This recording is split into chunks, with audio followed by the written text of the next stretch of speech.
जैन साथियों, अपने पढ़ेंगे आज से राजस्थान के भूगोल, और राजस्थान के भूगोल में भी अपने पढ़ेंगे राजस्थान का भौतिक स्वरूप। तो राजस्थान के भौतिक स्वरूप को अपने बढ़िया से पढ़ेंगे, किस तरीके से इसे डिवीजन करके बांट कर इसको पढ़ना। देखो, सबसे पहले अपने राजस्थान के मैप आना चाहिए। तो राजस्थान के मैप को अपने बनाने का प्रयास करते हैं। राजस्थान का मैप, अगर राजस्थान का मैप अगर आपको हाथ से बनाना आ रहा है तो लगभग 50% आपकी भूगोल अच्छे से कवर हो जाएगी, कोई दिक्कत आने वाली बात नहीं। तो सबसे पहले अगर बात की जाए राजस्थान के भौतिक स्वरूप में, तो यहाँ से कॉमन एक छोटा सा फैक्ट निकल के आता है, तो मैं आपको वो भी बता देता हूँ। आपसे पूछ लिया जाए कि सर्वप्रथम राजस्थान के भौतिक स्वरूप को बांटने वाला व्यक्ति कौन था, तो वीसी मिश्रा, इसका नाम यहाँ ध्यान रखना आप।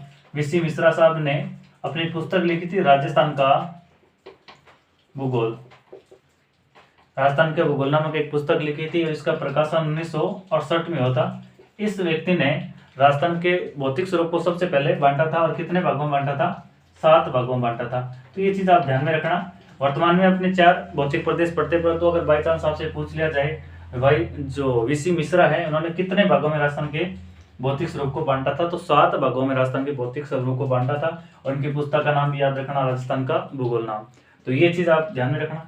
अब अपने बात करते हैं कि राजस्थान के भौतिक स्वरूप कितने भागों में बांटा गया, उनके नामकरण अपने को पता होना चाहिए। सबसे पहले अगर देखा जाए तो 4 भागों में बांटा गया। कितने भागों में? 4 भागों में इसको बांटा गया। 4 भागों में राजस्थान के भौतिक स्वरूप को बांटा गया। कौन कौन सा है वो देखो। सबसे पहले अगर बात की जाए, पहला मरुस्थल, मरुस्थल पहला आ गया। नंबर 2 पे अरावली। नंबर 3 पे बात की जाए तो पूर्वी मैदान। नंबर 4 पे अगर बात की जाए, नंबर 4 पे आ जाएगा अपना दक्षिण पूर्वी पठारी भाग। तो ये 4 भागों में अपने इसको क्या कर देते हैं? बांट देते हैं। अब 4 भाग राजस्थान के भूगोल, जो राजस्थान का मैप है उसके अंदर अपने क्या करते हैं? पुटअप करते हैं। देखो, सबसे पहले अगर बात की जाए, यहां से ये अरावली निकल गई, और इस तरीके से यहां से ये अरावली निकल गई, और ये जो भाग है, ये भाग किसका आ गया अपना? ये भाग अपना आ गया पठारी भाग का, यहाँ पर पठारी भाग। तो इस प्रकार से अपने इसको लिखेंगे। अब देखो कहां पर मरुस्थल है, ये मरुस्थल आ गया, क्लियर। यहाँ पे अरावली, ये अरावली हो गया। उसके बाद में यहां पर मैदान, मैदान, ये मैदान आ गया। यहां पर क्या आ गया? पठारी भाग। इसको अपने यहां पर हड़ौती का पठार भी लिख सकते हैं, हड़ौती का पठार भी लिख सकते हैं। तो ये 4 प्रकार से अपने इसको बांट सकते हैं। सबसे पहले देखो किसमें? मरुस्थल, क्लियर। उसके बाद में अरावली, क्लियर। उसके बाद में पूर्वी मैदानी भाग और दक्षिण पूर्वी पठारी भूभाग। तो ये 4 भागों में इसका क्या कर रहे हैं? अपने विभाजन कर दिया किसका? कि राजस्थान के भौतिक स्वरूप को आप समझाइए। तो सबसे पहले इसका 4 भागों में अपने को पता होना चाहिए। कहाँ पे? देखो, अब डिस्ट्रिक्ट वाइज अपने को पता होना चाहिए। उसके बाद में अरावली कितने डिस्ट्रिक्ट में है वो सब अपने इसके अंदर जब आगे पढ़ेंगे, या राजस्थान के मरुस्थल के बारे में पढ़ेंगे, तब भी अपने इसका देखेंगे कि कितने क्षेत्रफल में फैला हुआ है, अरावली कितने क्षेत्रफल में, यहाँ पे जनसंख्या कितने निवास करते हैं, वो सब पढ़ेंगे। तो सबसे पहले फॉर्मेट आपको ये पता होना चाहिए कि मरुस्थल जो है राजस्थान का भौतिक स्वरूप का एक पार्ट है, उसके अलावा अरावली जो है राजस्थान के भौतिक स्वरूप का एक भाग है, उसके अलावा मैदान है, और दक्षिण पूर्वी पठारी भूभाग है। तो ये सब इसके अंदर आ जाएगा। अब उसके बाद में अगर बात की जाए तो ये आ गया। अब अपने को इसके अंदर पढ़ना क्या क्या चीजें, देखो सबसे पहले मेन बात ये है कि इसके अंदर आपको पढ़ना क्या क्या, तो वो अपने बात करते हैं कि इस भौतिक स्वरूप के अंदर अपने को पढ़ना क्या क्या और किस तरीके से पढ़ना है। वो चीज आपको महत्वपूर्ण रखेगी कि यहाँ पर किस तरीके से आप एग्जामिनर क्वेश्चन पुटअप करेगा, और अगर आपने इसको अच्छे से पढ़ा है। अब देखो अपने पढ़ने का क्या शेड्यूल रहेगा। सबसे पहले अपने पढ़ेंगे कि उत्पत्ति कैसे होती है। सबसे पहले उत्पत्ति कैसी होती है, उत्पत्ति में अपन देखेंगे क्या कि सबसे पहले कौन से कालखंड के अंदर, कालक्रम देख लेंगे, क्लियर। उसके बाद में कालक्रम देख लेंगे। देखो कालक्रम जैसे मान लो कि कौन से महाकल्प में, कि कोई मरुस्थल मान लो कि मरुस्थल का कौन से महाकल्प के अंदर क्या हो रहा है? निर्माण हो रहा है। उसके अलावा महाकल्प आ गया या युग आ गया, इसको अपने युग भी बोल सकते हैं या कल्प भी बोल सकते हैं, क्लियर है। इसको याद रखें। इसको हिंदी में अगर महायुग आ जाएगा शब्द, इस तरीके से अपने सबसे पहले इसके अंदर पढ़ेंगे। तो किस प्रकार से, दूसरा उसके लिए उत्पत्ति में पहला तो पॉइंट ही आ गया। दूसरा पॉइंट क्या आ जाएगा कि ये जो भौतिक स्वरूप है, जो भी भौतिक भूभाग होगा, ये भौतिक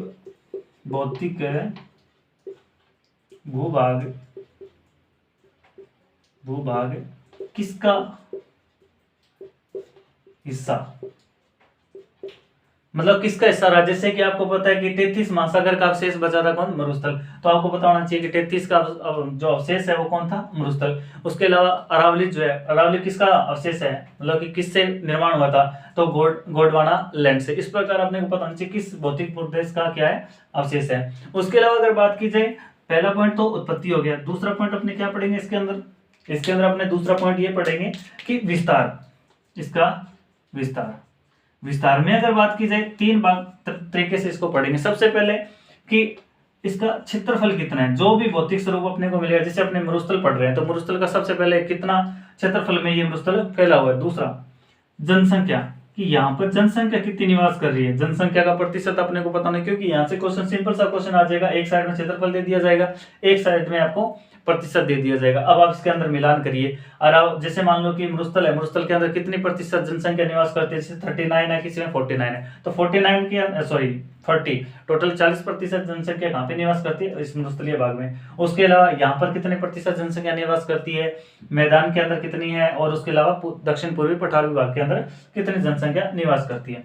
उसके अलावा ये कितने जिलों में, ये आपसे जिले पूछ सकता है विस्तार के अंदर। तो तीन चीज अपने इसके अंदर हमेशा पढ़ेंगे, जो भी अपने पढ़ेंगे, चाहे मरुस्थल पढ़ेंगे, चाहे अरावली पढ़ेंगे, चाहे किसी भी प्रदेश में देखेंगे, सबसे पहले क्षेत्रफल पे बात करेंगे, जनसंख्या पे बात करेंगे और जिलों पे बात करेंगे। ये अपने का पढ़ने का शेड्यूल रहेगा। सबसे पहले उत्पत्ति में कालक्रम के अंदर अगर देखा जाए कौन से कल्प में या महाकल्प के अंदर इसके निर्माण हो रहा है। उसके बाद में कौन से भौतिक प्रदेश का ये हिस्सा रहा है। तीसरे में अगर बात की जाए, तीसरे की अगर बात की जाए तो तीसरे में इसका वर्गीकरण, जैसे अपने पढ़ते हैं वर्गीकरण में क्या पढ़ेंगे। जैसे अगर बात की जाए मरुस्थल प्रदेश है, मरुस्थल के वर्गीकरण कर देंगे, जैसे बालुका स्तूप, बालुका युक्त प्रदेश, बालुका मुक्त प्रदेश।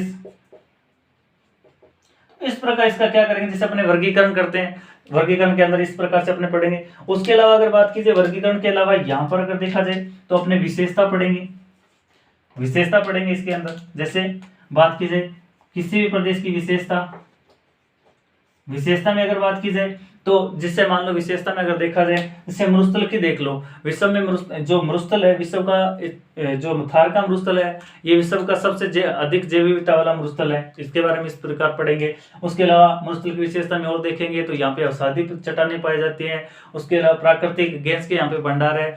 इस प्रकार अपने इसको अंदर पढ़ेंगे। तो हर कोई भी जैसे भौतिक प्रदेश है, चाहे मरुस्थल हो चाहे अरावली हो, उसके अपने क्या पढ़ेंगे, विशेषता पढ़ेंगे। उसके अलावा यहाँ पर कुछ स्थानीय भाषा में 5वां पॉइंट अपने क्या पढ़ेंगे, 5वां पॉइंट इधर लिख रहा हूं, 5वें पॉइंट में अपने पढ़ेंगे शब्दावली, कि यहाँ पर जैसे शब्दावली भाकर प्रदेश, उसके अलावा डांग प्रदेश, उसके अलावा अगर बात की जाए लासड़िया का पठार, बोराट का पठार, उपरमाल का पठार, ये सारी चीज अपने किसके अंदर पढ़ेंगे, इस शब्दावली के अंदर। तो यहाँ पर अपने का पढ़ने का शेड्यूल ये रहेगा। सबसे पहले उत्पत्ति पढ़ेंगे, कोई भी भौतिक प्रदेश है उसकी उत्पत्ति पढ़ेंगे, फिर उसका विस्तार पढ़ेंगे, विस्तार के बाद में उसका वर्गीकरण बांटेंगे। जैसे अपने अरावली को 3 भागों में बांटे, जैसे उत्तरी अरावली, मध्य अरावली और दक्षिणी अरावली, इस प्रकार से पढ़ेंगे। उसके अलावा विशेषता में देखेंगे कि वहाँ की क्या क्या प्रमुख विशेषता है, उस विशेषता में उसकी जलवायु किस प्रकार है वो पढ़ेंगे, और वहाँ पे चट्टानें किस प्रकार की पाई जा रही है, वहाँ की मिट्टी किस प्रकार की पाई जा रही है उन भौतिक प्रदेशों की, और अंतिम में अपने क्या पढ़ेंगे, उनकी शब्दावली। तो ये अपने पढ़ने का क्या रहेगा, शेड्यूल रहेगा, जिसके अंदर अपने को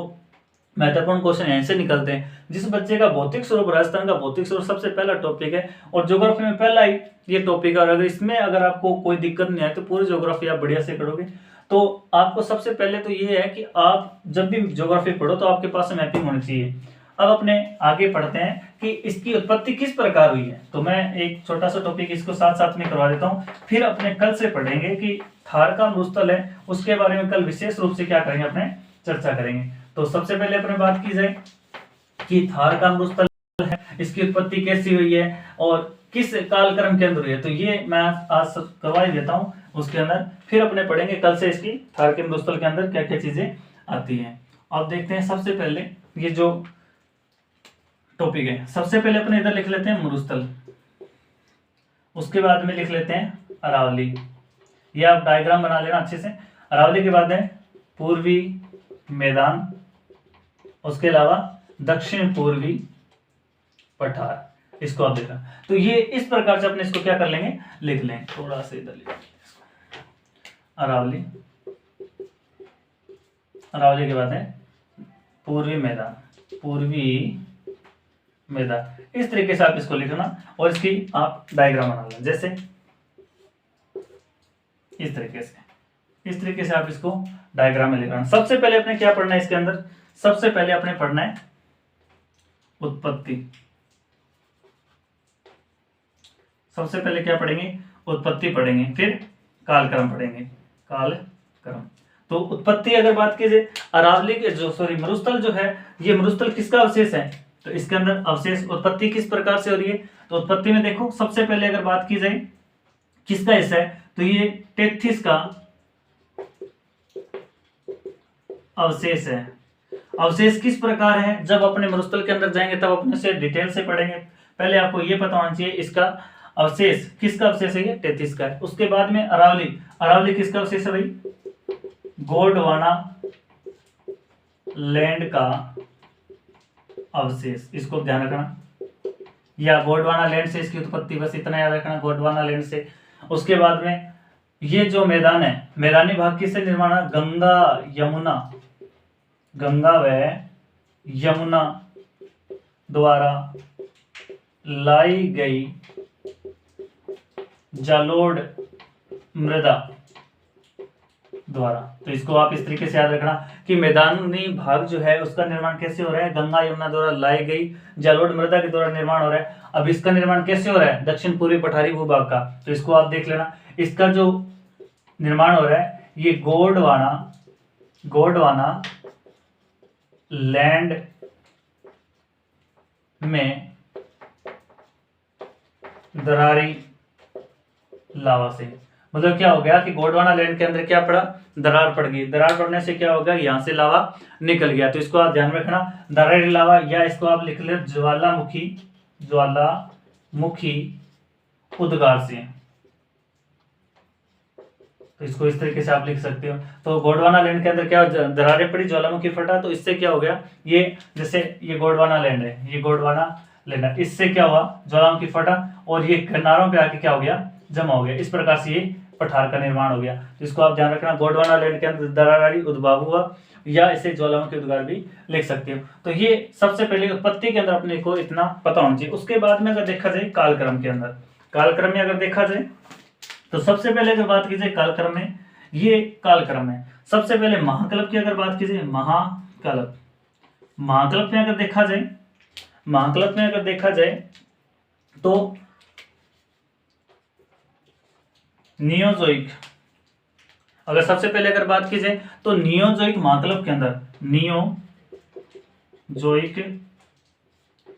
महाकल्प, आप अब इसके हिंदी में भी याद रखना। हिंदी में क्या याद रखोगे, नवजीवी महाकल्प, इसको याद रखना। इसके शब्द डायरेक्ट में आप न्यूनतम महाकल्प भी लिख सकते हो, क्योंकि यहां से आपसे पूछा जा सकता है कि कौन सा महाकल्प राजस्थान से संबंधित नहीं है, तो इसका भी क्वेश्चन अपने करेंगे। तो सबसे पहले राजस्थान से संबंधित मरुस्थल के अंदर अगर देखा जाए तो सबसे पहले क्या लिखा, महाकल्प के अंदर नियोजोइक या नवजीवी महाकल्प।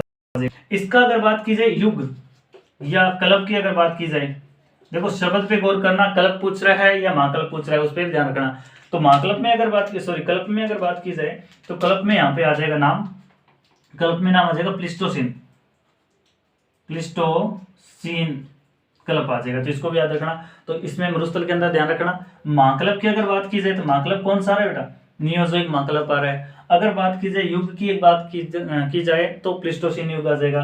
गोंडवाना लैंड, गोंडवाना लैंड की अगर बात की जाए तो अरावली है। अरावली का अगर महाकल्प पूछ लिया जाए, एजोइक, एजोइक महाकल्प आ जाएगा। क्लियर, क्या आ जाएगा, एजोइक महाकल्प आ जाएगा। अब इसका हिंदी में अगर आपसे नाम पूछ लिया जाए तो आद्य, इसका नाम क्या आ जाएगा, आद्य महाकल्प इसका नाम आ जाएगा हिंदी के अंदर। और इसका अगर वो पूछ लिया जाए आपसे, क्या कल्प पूछ लिया जाए, तो कल्प के अंदर आप क्या लिखोगे, प्री कैम्ब्रियन काल। क्या लिखोगे इसके अंदर, प्री कैम्ब्रियन काल, प्री कैम्ब्रियन काल। तो प्री कैम्ब्रियन काल क्या आ जाएगा, इसके युग आ जाएगा। उसके बाद में अगर बात की जाए सेम मरुस्थल का जो निर्माण हुआ था और इसका जो निर्माण था एक साथ में, इसका पहले निर्माण हुआ, मरुस्थल का बाद में है, तो इसका क्या आ जाएगा, नियोजोइक। नियोजोइक, तो इसको याद रखने की जरूरत है, न्यूटन माकलप आ जाएगा। अब इसका वही प्लिस्टोसीन के अंदर हुआ है, प्लिस्टोसीन, तो ये दो चीज तो आपको एक में ही याद हो जाएगा, तो इसको ध्यान रखना। पर पहले इसका निर्माण हुआ है, ये भी ध्यान रखना, पहले इसका निर्माण हुआ है, बाद में इसका हुआ है, ये चीज आप ध्यान में नोट करके लिख लेना भाई, इसका अगर कालक्रम सजाने के लिए अगर आपको आ जाए तो। उसके बाद में अगर इसके बात की जाए तो माकलप में अगर बात की जाए तो मिसोजोइक माकलप आ जाएगा, क्या आ जाएगा, मिसोजोइक माकलप आ जाएगा। और इसके अंदर मिसोजोइक काल के अंदर आपसे एक युग पूछ लिया जाए, युग में कौन सा आ जाएगा, क्रिटेशियस कल्प आ जाएगा, तो ये युग आ जाएगा। क्रिटेशियस क्या है, क्रिटेशियस तो यहाँ पे आ जाएगा युग आ जाएगा, या कल्प आ जाएगा, ये क्या है, महाकल्प है, इसको ध्यान रखना। तो इस प्रकार से राजस्थान के भौतिक स्वरूप के अंदर अगर आपसे पूछ लिया जाए कि सबसे प्राचीन कौन सा है, अब यहाँ से क्वेश्चन बनता है कि सबसे प्राचीन कौन सा है, सबसे प्राचीन कौन सा है, अरावली है, क्लियर। अरावली के बाद में अगर बात की जाए तो 2 नंबर पे कौन सा आएगा, गोंडवाना लैंड का आ जाएगा। गोंडवाना लैंड में कौन सा, पठारी भूभाग, जिसे हड़ौती का पठार बोलते हैं। उसके बाद में कौन सा आ जाएगा, पूर्वी मैदानी भाग, और पूर्वी मैदानी भाग के बाद में कौन सा आ जाएगा, मरुस्थल। तो इनमें से पूछ लिया जाए कि सबसे नवीनतम भौतिक स्वरूप कौन सा है, राजस्थान का कौन सा भौतिक प्रदेश है जो कि सबसे नवीनतम है, तो कौन सा आ जाएगा, मरुस्थल आ जाएगा। सबसे प्राचीनतम कौन सा आ जाएगा, अरावली आ जाएगा। तो इस प्रकार आपको याद होना चाहिए कि तेथीस से उत्पत्ति किसकी हो रही है, मरुस्थल की हो रही है। अरावली की उत्पत्ति कैसे हो रही है, गोंडवाना लैंड से हो रही है। पूर्वी मैदानी भूभाग की कैसे हो रही है, गंगा यमुना द्वारा लाई गई जलोढ़ मृदा के जमाव से होती है। उसके अलावा अगर बात की जाए दक्षिण पूर्वी पठार का जो निर्माण हो रहा है वो किससे हो रहा है, गोंडवाना लैंड के अंदर ज्वालामुखी उद्गार से क्या हो रहा है, इसका निर्माण हो रहा है। उसके बाद में इसका कालक्रम आपसे पूछ लिया जाए तो सबसे पहले माकलप याद रखना। मरुस्थल का जो माकलप है वो कौन सा है, नियोजोइक माकलप या नवजीवी या न्यूटन माकलप, इसका क्या आ जाएगा, न्यूटन महाकलप, इसका क्या आ जाएगा, आपका टाइम आ जाएगा। और उसके अलावा अरावली का अगर माकलप पूछ लिया जाए तो एजोइक आ जाएगा, और पूर्वी मैदान का कौन सा आ जाएगा, नियोजोइक आ जाएगा। उसके अलावा मिसोजोइक किसका है, ये पूर्वी पठारी प्रदेश का, दक्षिण पूर्वी पठारी प्रदेश या हड़ौती का पठार, इसके अंदर आप लिख सकते हो हड़ौती पठार, इसमें इस तरीके से आप लिख सकते हो। तो ये राजस्थान के भौतिक स्वरूप के अंदर सबसे पहले ये सारणी अगर आपको आ रही है तो कोई यहाँ से अगर क्वेश्चन आएगा, क्योंकि यहाँ से क्वेश्चन देखो किस तरीके से आपको एग्जाम के अंदर मिलेगा,